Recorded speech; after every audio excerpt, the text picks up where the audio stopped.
One of the things, on the journey from employee to entrepreneur is I was shocked that I had to unlearn some behaviors that actually served me well when I was in the corporate space and brought me great success.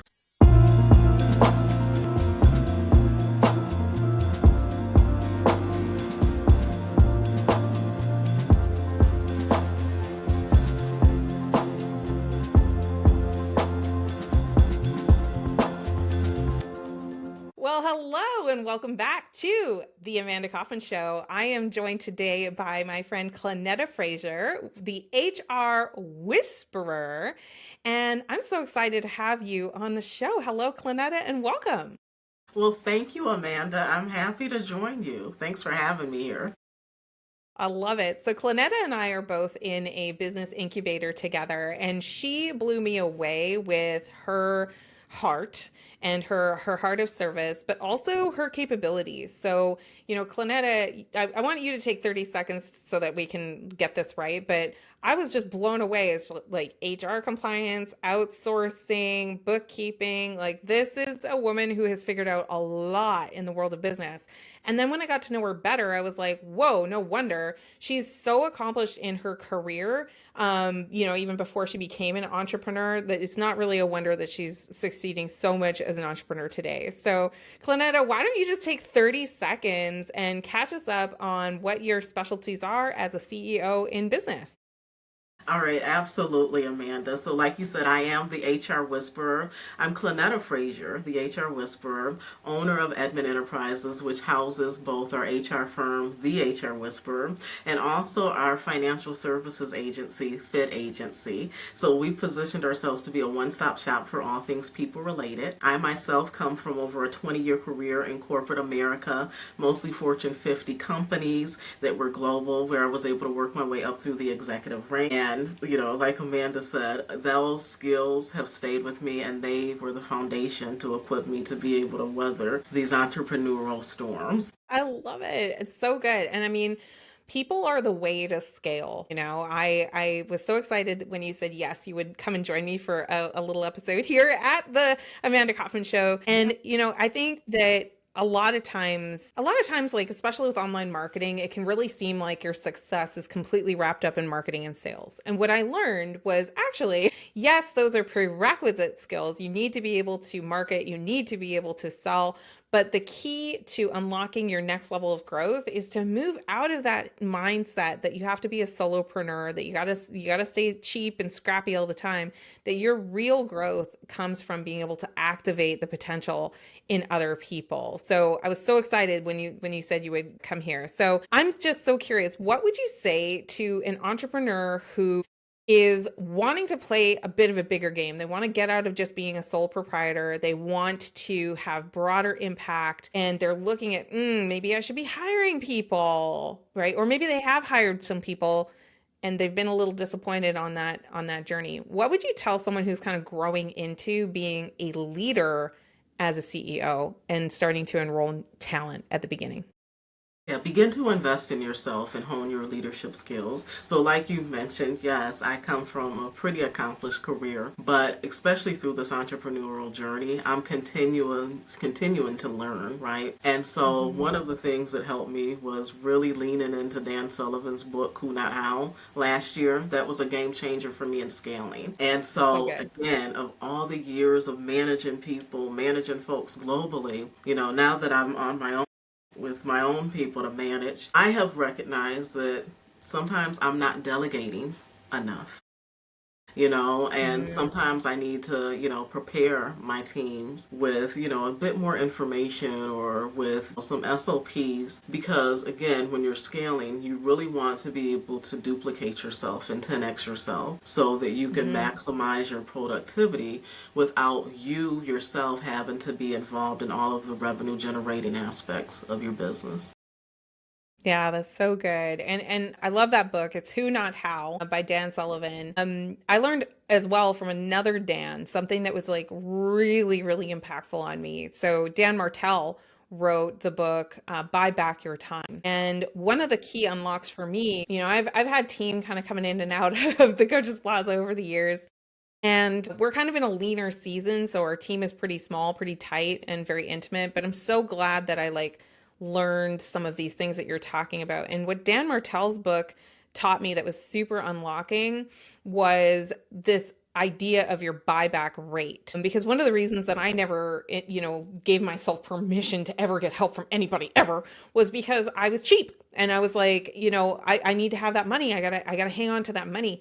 And it was so funny because I wasn't really cheap in the sense of investing in myself, of doing like masterminds or hiring the coach and all that kind of thing. But when it came to software, when it came to, having team that I could delegate down to, I told myself the story that I couldn't invest in other people until I reached this imaginary financial number. And what Dan Martell taught me, and I'm curious whether you would agree with this, is like just it's 25% of your income or your revenue.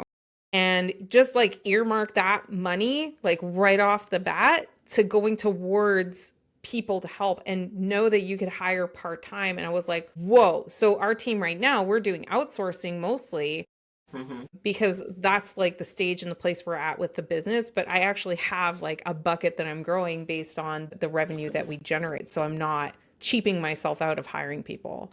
So what do you think about that strategy? Am I off or on the right track? I think you're on the right track. I think that's great advisement. I also say think outside the the box, and a shameless plug for us as well, because we offer offshore staffing services, right? And the way that started is because I needed help. I tell people, I kind of Ooh. laugh about it now, but I was at a point in my career, I was in year two, and I feel like two friends that, separately over Zoom, I feel like had interventions with me. For some reason, that show Intervention always pops in my head because they leaned into the Zoom camera and said, Clenetta, you need help. It's like, You I need do. help. And so Yes. Oh my one of them gosh. actually came with a solution. He suggested, hey, have you thought about hiring someone offshore? And he proposed, like, hey, with the exchange rate, why don't you look at hiring someone in Colombia? You'll be able to get someone that's bilingual. And with the currency exchange rate, you're going to get them at like a premium price point, right? It's not going to break your bank. And I will tell you, I ended up hiring two people. I hired someone from Colombia and someone from Brazil. And the first time that I got a message unprompted from this person that said, hey, Clenetta, I went ahead and pinned your important emails to the top of your inbox, I grabbed my heart, like, because I was like, oh my God, I didn't know I needed that. And it just, So good. again, it helped elevate our business. It helped relieve stress for me because I used to have anxiety. I'd be in networking meetings and not concentrating because I'm thinking like, oh my goodness, I have so much work that I should be doing. And you're literally in those meetings, you are doing the work, right? Of building the Yes, relationships and all of that. And I yes. totally vibe with what you're saying about presence. Later this week, at the time of this recording, I'm going to be going for 3 days to a live event seminar, Well, that's you awesome. know, and I just also came off of a week where I was hanging out with my family that traveled from all over the place to celebrate my birthday. So I'm in one of those weeks where I'm like in the office for 2 days.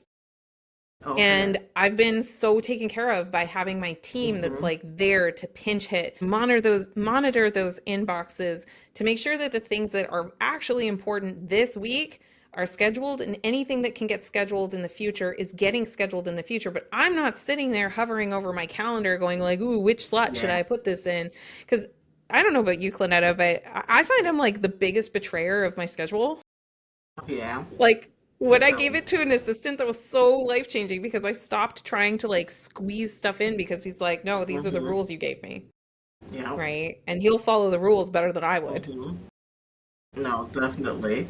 I'm telling you. And some of that's learned behavior. One of the things, Hmm. on the journey from employee to entrepreneur is I was shocked that I had to unlearn some behaviors that actually served me Yeah. well when I was in the corporate space and brought me great success. But I think a lot of entrepreneurs struggle with this. One, I think we get so many ideas, like we're brilliant, and we get so many ideas, and so your mind's constantly running with all these ideas and things to do. But also from like that work environment and corporate space, you're kind of taught to look busy, to stay busy. So even when Oh you my have gosh. Yes. downtime, you will fill it with things that like you really shouldn't even be doing. You probably should be delegating that work. But you again, it feels odd to not not be busy. And I've had to Mm-hmm. teach myself to enjoy the rest periods, because what I've learned is that, again, it's, grace that God's given me, because He knows that it's going to be, running season here, once we turn the corner. And so that was a struggle for me. But I have someone that, I actually hired a money coach, and she gave me a mantra to say to myself. And that is, the more that I rest and relax, the more money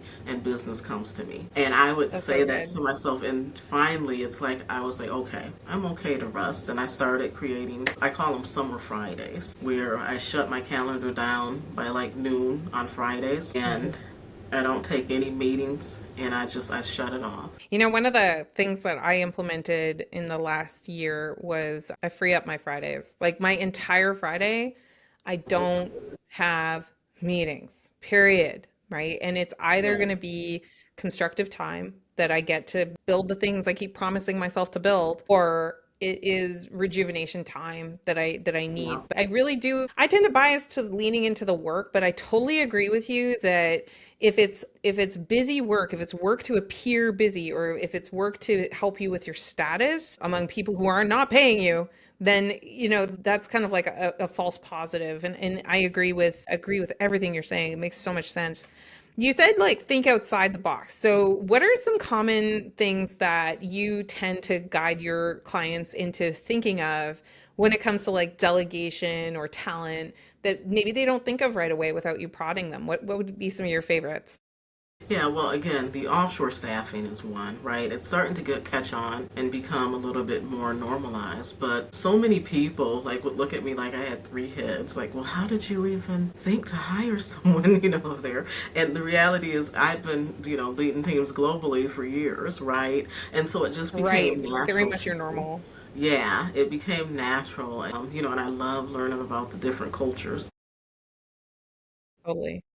I, again, like I have a client that we just picked up a couple weeks ago. I guess it's been 2 weeks now. And, some, I would not have even expected someone from this industry, but a hair salon, like high-end hair salon in Atlanta, that reached out by way of, a connection. And she's utilizing one of our folks as front desk help, right? And so it I greatly love that because reduced like her the cost. scheduling. Yes, because they can answer the phones and do the scheduling and then be a touch point, like, with the surveys. And more importantly, here's the other thing. Like, I love to keep young people around me because, again, I'm learning about the technology and I've gotten more technically savvy. But again, like, they will bring apps and things to me that I've never heard of. And so, like, already this young man, he's been setting up her CRM and automating processes and things. And so, again, like, once they get to the feel and experience of that, it just sparks something in them. Totally. Yeah. I love that example of the hair salon, right? Because I work Yeah. a lot with coaches and experts and consultants, and it's amazing to me how they also can feel very limited in their thinking about what is delegatable, Hmm. And I think one of those bad habits from employment too is just always saying like yes, yes, I can do this thing because you're in a hierarchy, you don't want to Yeah. disappoint your Yeah.